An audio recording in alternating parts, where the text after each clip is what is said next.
Oh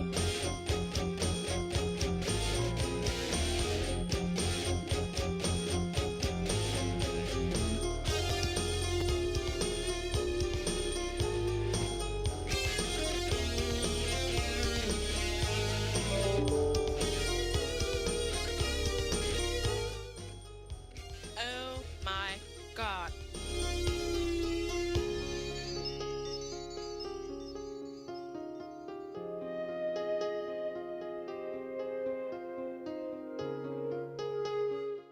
How dare you? Is it running now? Yeah. Hi, everybody. This is the Godfather, Soul James Brown. I tell you, this business is on. My man is on. Check him out. This is the Godfather, Soul James Brown saying stay with it and hit it. Well, okay. Thank you very much. Well, welcome to Innovision. We're starting a little bit later.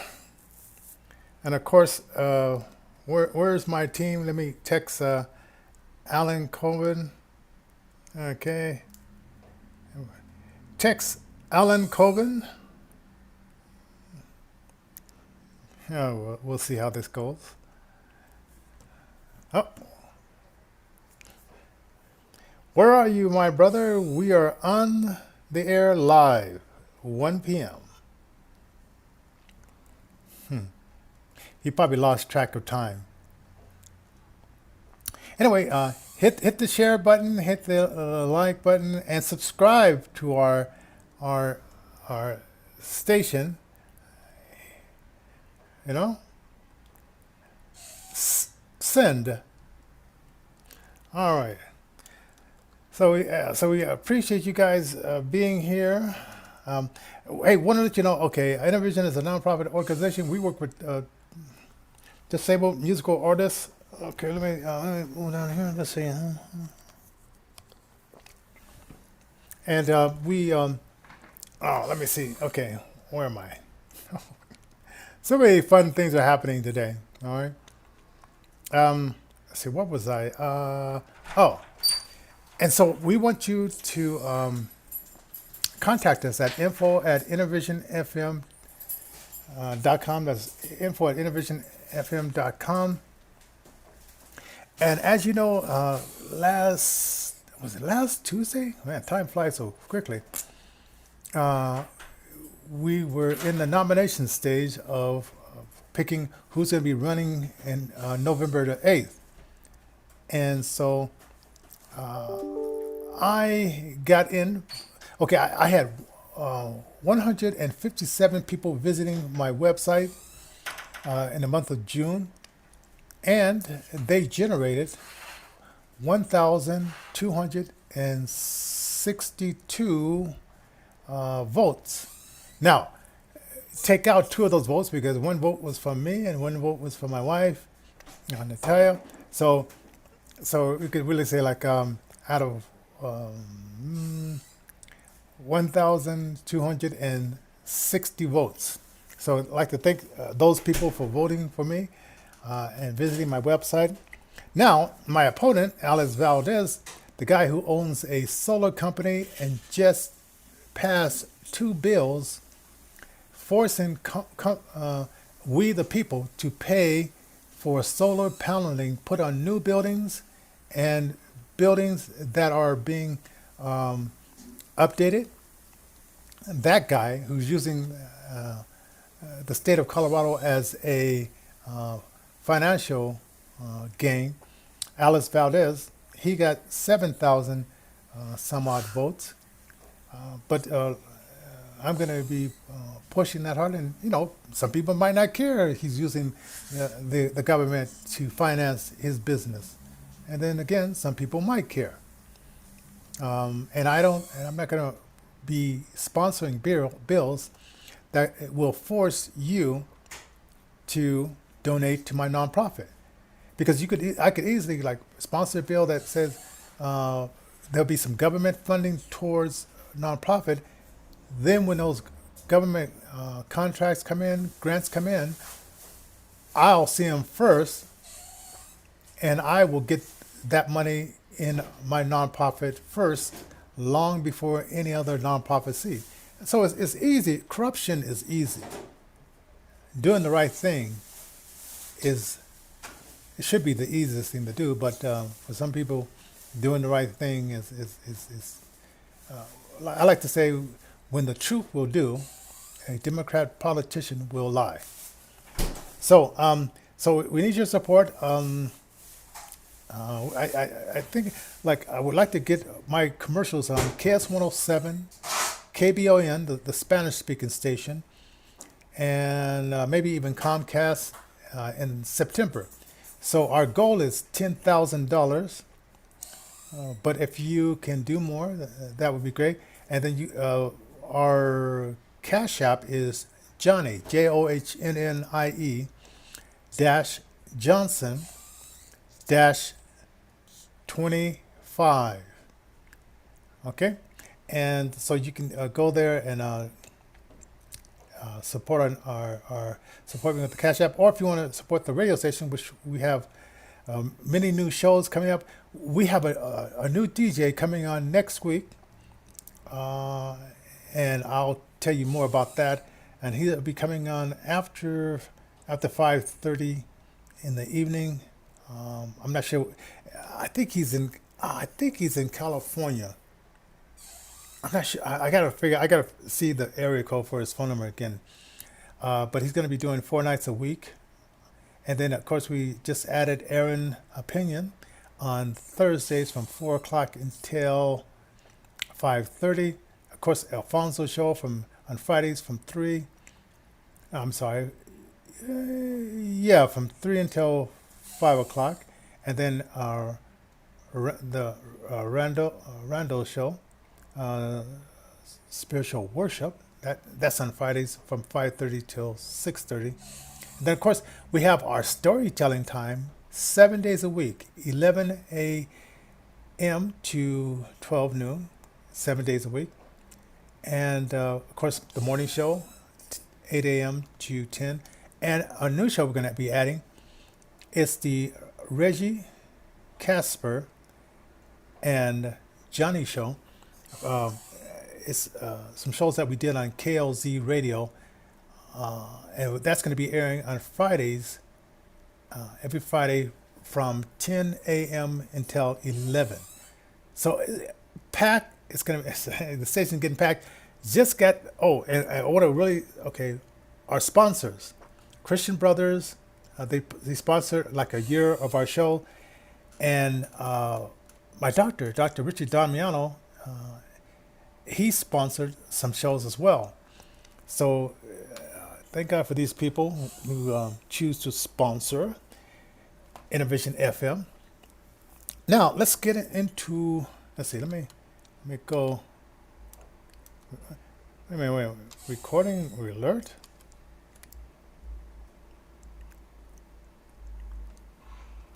Oh, wait a minute. What does that mean?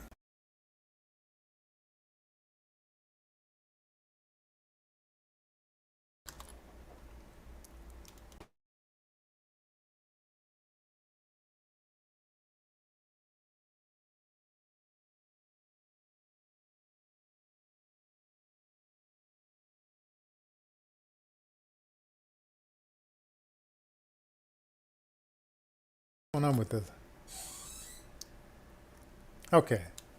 Anyway, I guess the audio is now unmuted. This.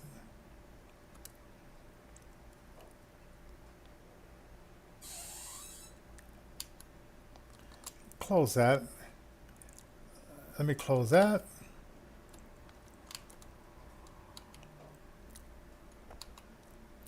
Okay, let me get back to. Okay, here we go.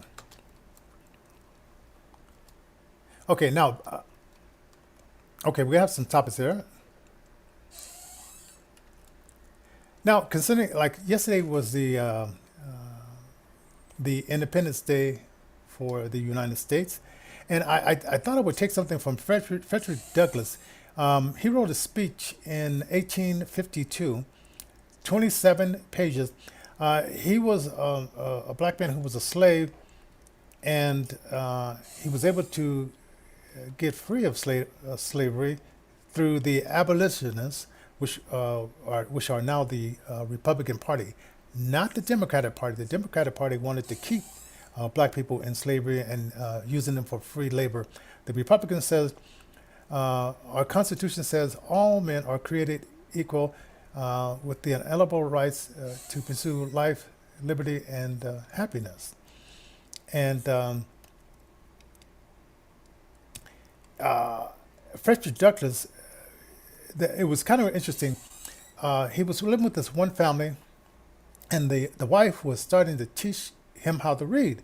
And she was so proud of herself. And she went to her husband and she says, "Hey, I'm teaching, this black young boy." He's like, because he was like 14, I think it was like 13, 12, how to read.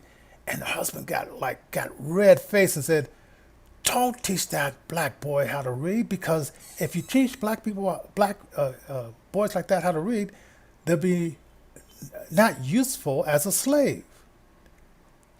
Now, what would be the reason not to have a black person be able to read? You can write out a note, say, "This is what I want you to do."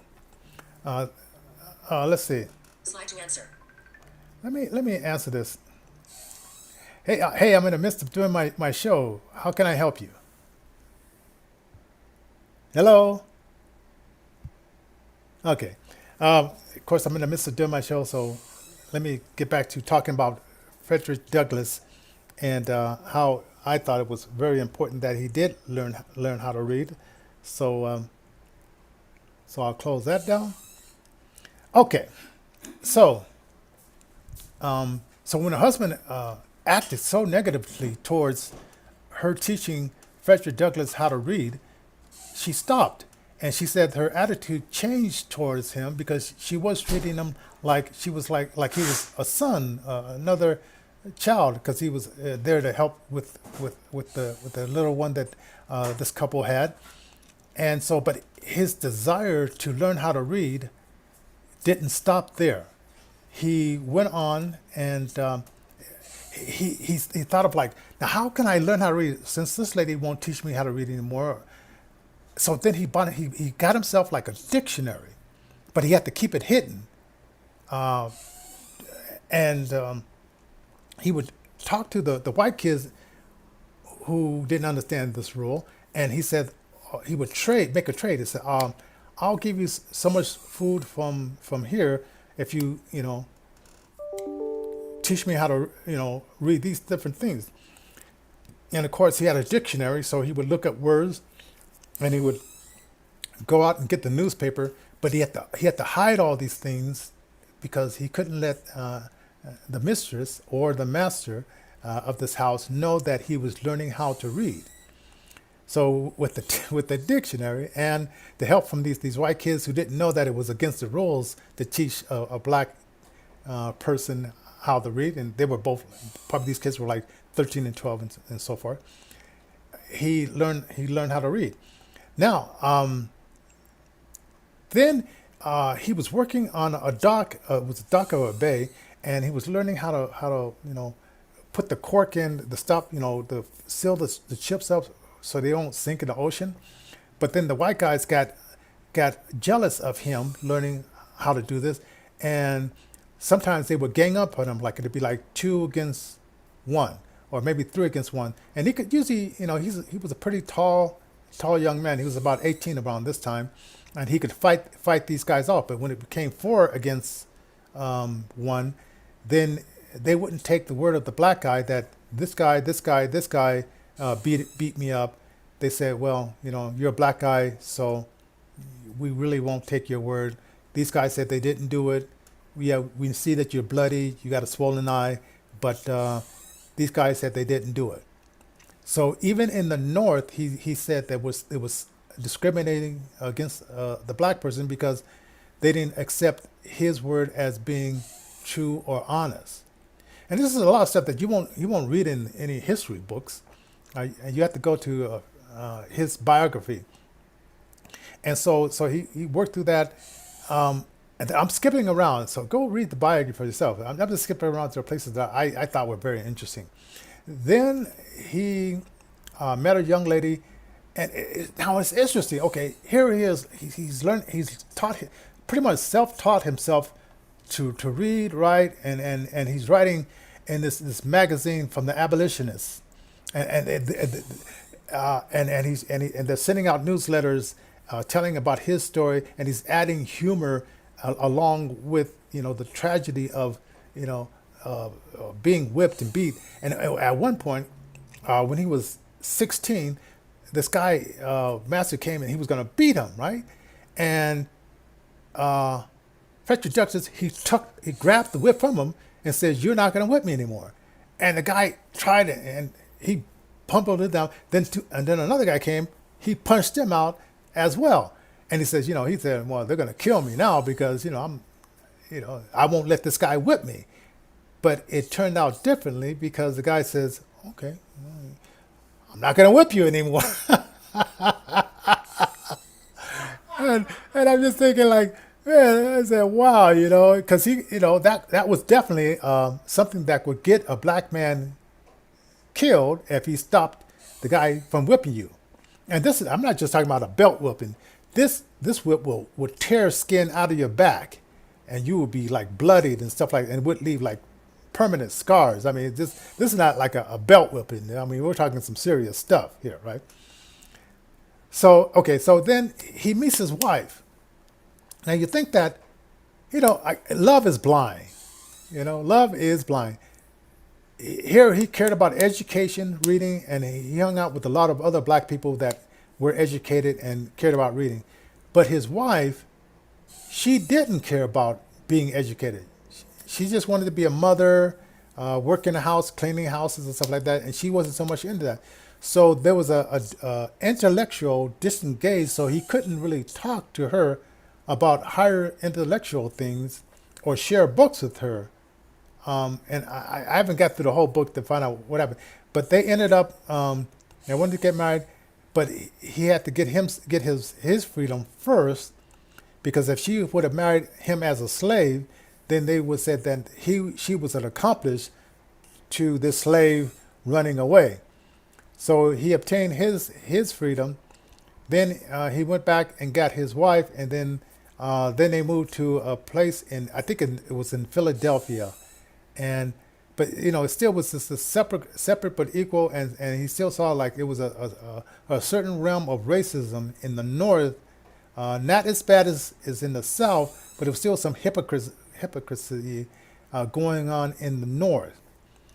And he wrote about this, and he wrote, and it's a part by that the similar speech that Martin Luther King did when Martin Luther King says America is not living up to the Constitution, to the founding fathers, the Declaration of Independence. And he said that how can you say that America is great when you have this document that is great, but you're not living up to the words in this document. And it was almost like, and nobody put this together except for me, Martin Luther King was saying the same thing about, here, America, you say that you're a land of the brave, land of the free, but yet you're treating us as second-class citizens. And let me get back to that. Let me get back to this. And also, back in those days, there was this movement that says, send African people back to Africa. As today, there's a movement saying, well, take these DACA kids and send them back over to Mexico. Well, if they grew up here, they're not going to know nothing about Mexico. Just as the Africans, they said. And then he said, no, we've been living here for generations. Why should we go back to Africa? We don't even know what's happening in Africa, but we do know what's happening here in the United States of America. And this is where we should stay. We built this city. Like that song says, we built this city on rock and roll. Who did that? Jefferson Starship did that song. Okay. So getting back to Martin Luther King. When Martin Luther King fell out of favor, it's because his wife, who was a part of the anti-war settlement, she said to Martin Luther King, we really need your voice to speak out against this Vietnam War. And so he put his voice on there, and then that turned Johnson away, and some of the the warmongering Democrats who love war, sending your child, everybody else's child out to war, but what's for you is not for thee, right? And so they really got upset about him speaking out against the war. Then he put the nail in the coffin when he said, what good is it to desegregate everyone, but the black man can't afford the hamburger that his white counterpart is eating because of economic disparities. That really rubbed President Johnson wrong, because he wanted to have black people on their knees begging to the government, please, government, give me welfare, give me free food, give me free medical. And Martin Luther King was saying, no, economically, we have to match our white counterparts and stand on our own 2 feet and work for what we have, not wait for a handout from the government. All right? Frederick Douglass was similar in that that thought process, and so he went, and it's really weird. Back then, they didn't have bodyguards, so he would go to these different cities to speak, and these Antifa, BLM type, KKK type people would throw rocks and rotten eggs, and one of the rocks hit his hand and disabled his hand for the rest of his life. But he had to fend off thugs and Antifa thugs and BLM thugs and KKK thugs that are Democrats by any other name, or just rhinos who call themselves Republican, but in name only. So it was very interesting. If you get a chance to read the book, I would definitely recommend that you read the book. Now, in the few minutes that we have left, I want to talk about me and my wife. We went to this parade yesterday, and let me get the names.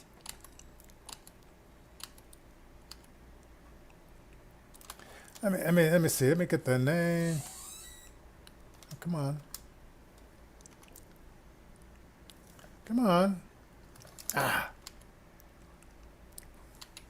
Oh, here we go.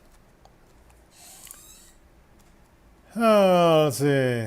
Oh, okay, we're going to say, what does the Democrats mean by, world order? It's definitely to make us hurt as much as we can,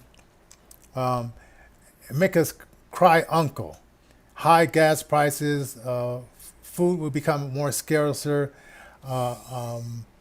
and it's a Democrat liberal way of making us cry uncle. So don't be deceived. This is all by plan, and the government reflects us. Now, because only 23% of Denver people voted in my primary, you get the government that you either passively allow in there, or you put in the wrong group of people. And so Brian D's saying this just means that he knows the plan to make us get on our knees and beg from the elite crowd to stop this tyranny. And it's up to us as we the people to vote these banditos out and get real representatives. And if they prove not to be real representatives, impeach them out of office. Don't wait until their term is over. Impeach them out. All right? Okay, now let me get this other topic. Okay, Justin. Let me get his name. Justin Briesla and his wife moved to Denver, Colorado in 1997. They were from a suburb in Chicago. Now I understand that this shooting that happened yesterday, that was in Illinois, a suburb in Illinois, but it wasn't in the heart of the city, which they had very strict gun laws there. And my bent is this young man has psychological problem, and either his parents was too busy to recognize this and get him help, or maybe they did, or they just think, well, he is what he is. And as the lockdowns were happening, he was like around 18, 19 years old, and so he had plenty of time to watch violent video games, listen to violent hip hop songs. Now, I'm not saying like for us who are sane, we may be able to expose ourselves to these ugly songs or ugly videos and live a life of respecting people. But a lot of parents think that we don't have to teach our kids about morals. We don't have to talk about God or Jesus, or we don't have to tell our kids the Ten Commandments. We can say the government is your God, the government is Jesus, and we could do it that way. Well, ladies and gentlemen, I disagree with the government being God. I disagree with the government being Jesus. Matter of fact, I think the government is more of Satan rather than anything holy and otherwise. But that's only because we, the people, have let those other people vote these people in and put them in positions of power over us. So these bureaucrats and unelected officials can pass mass. Matter of fact, I was at the doctor's office and they said, well, you got to wear a mask. I said, what? Wear a mask? For what? Well, we don't agree with it, but this is what, in the medical center, you have to wear a mask. And I'm thinking, like, I put it on. I put it on under my mouth, not above my nose. I said, okay, I'll comply halfway. We'll meet you halfway, all right? And they want to keep their job, so yeah, I can't fault them. Whatever. So anyway, getting back to the idiot parents that raised. But anyway, okay. So these people came from Chicago, and they started in Park Hill on 23rd and Dexter. This parade in 2008, and it started out, their kids and some other kids, and it just grew. And then in 2010, it was 600 participants and 1,500 people watching. Now we are the biggest parade, and there was some police presence there, and there weren't houses that you could climb up on. It wasn't buildings; it was like in a residential area. So it was I only got to see 17 minutes of it, but I enjoyed just families there enjoying Independence Day. And I hope for the people that had a nonviolent Independence Day, because I guess over 200 people were shot this weekend. And like I said, a gun can't shoot anyone. It's the person behind the gun. So anyway, that is going to do it. I guess Alan is not going to join us. Tomorrow, we may have to do the show around 5 because I have some things we're going to be doing tomorrow. And it's going to have a blessed day. And then, so we may be here tomorrow at 5. But we really appreciate you coming. Don't forget to subscribe. Hit that like button. And join our email list. info@innovationfm.com. That's info@innovationfm.com. And God bless you.